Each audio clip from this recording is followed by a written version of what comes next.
जैसे 1947 से पहले पाकिस्तान भारत का हिस्सा हुआ करता था, वैसे ही 1971 से पहले बांग्लादेश भी पाकिस्तान का हिस्सा हुआ करता था, जिसे ईस्ट पाकिस्तान के नाम से जाना जाता था।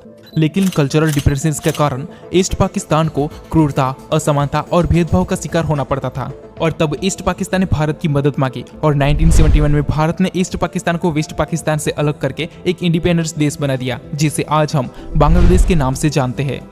वही 1960 से पहले गुजरात और महाराष्ट्र भी एक ही राज्य हुआ करते थे, लेकिन कल्चरल डिफरेंसेस के कारण फर्स्ट में 1960 को महाराष्ट्र को गुजरात से अलग करके एक राज्य बना दिया था।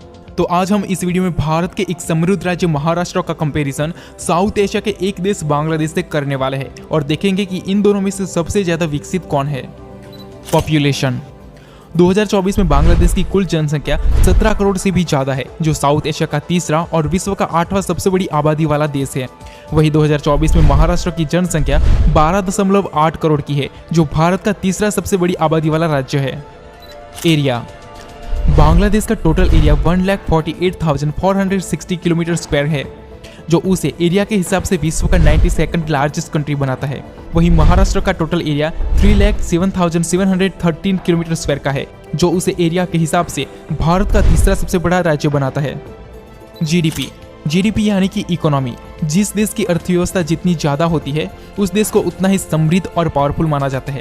2024 में बांग्लादेश की नॉमिनल जीडीपी $455 बिलियन की है, जो कि साउथ एशिया में भारत के बाद दूसरी सबसे बड़ी अर्थव्यवस्था है और विश्व की 33वीं बड़ी अर्थव्यवस्था है, जो सालाना 6% के ग्रोथ रेट के साथ आगे बढ़ रही है। वही 2024 में महाराष्ट्र की नॉमिनल जीडीपी $534 बिलियन की है, जो कि जीडीपी के हिसाब से भारत का सबसे अमीर राज्य है, जो सालाना 10% के ग्रोथ रेट के साथ आगे बढ़ रही है। जीडीपी पर कैपिटा इनकम 2024 में बांग्लादेश की पर कैपिटा इनकम $2,650 की है। वही 2024 में महाराष्ट्र की पर कैपिटा इनकम $4,165 की है। एचडीआई यानी कि ह्यूमन डेवलपमेंट इंडेक्स।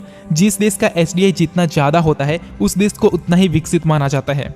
बांग्लादेश का एचडीआई 0.670 है, जो मीडियम डेवलपमेंट की कैटेगरी में आता है।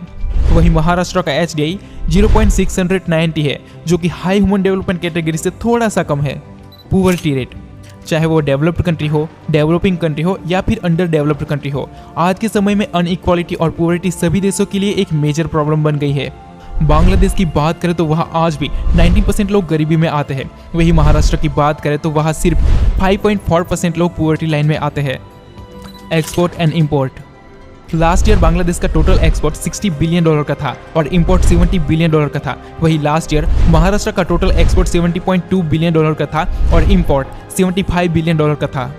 टोटल बिलियनियर्स 2024 में बांग्लादेश में टोटल सिर्फ 4 बिलियनियर्स है, जिसमें से मुसाब बिन शमशेर $1.5 बिलियन की नेटवर्थ के साथ बांग्लादेश का सबसे अमीर पर्सन है। वहीं महाराष्ट्र में टोटल 110 से भी ज्यादा बिलियनियर्स है, जिसमें से मुकेश अंबानी $160 बिलियन की नेटवर्थ के साथ सिर्फ महाराष्ट्र का ही नहीं बल्कि पूरे एशिया का सबसे अमीर पर्सन है। पीपीपी जीडीपी यानी कि परचेसिंग पावर पैरिटी, जो कि किसी भी देश की करेंसी को डॉलर के साथ कंपेयर करके उसे निकाला जाता है। 2024 में बांग्लादेश की पीपीपी जीडीपी $1.6 ट्रिलियन की है और पीपीपी पर कैपिटा इनकम $9,410 की है। वही 2024 में महाराष्ट्र की पीपीपी जीडीपी $2.1 ट्रिलियन की है और पीपीपी पर कैपिटा इनकम $70,000 से भी ज्यादा है। Major cities. बांग्लादेश की मेजर सिटीज की बात करें तो उसमें ढाका, चिटगांव, सैलहेट, खुलना, राजशाही, गाजीपुर, नारायणगंज, रंगपुर, मयमसिंह, कुमिला जैसे शहर शामिल है। वही अगर महाराष्ट्र की मेजर सिटीज की बात करें तो उसमें मुंबई, पुणे, नागपुर, थाने, नासिक, औरंगाबाद, अमरावती, सोलापुर, कोल्हापुर, पिपरी चिंचवाल जैसे सिटी शामिल है। तो ये था महाराष्ट्र वर्सेस बांग्लादेश का कंपैरिजन। अगर वीडियो पसंद आया है तो वीडियो को लाइक करो, कमेंट करो और चैनल को सब्सक्राइब करो। Thank you for watching. God bless you all.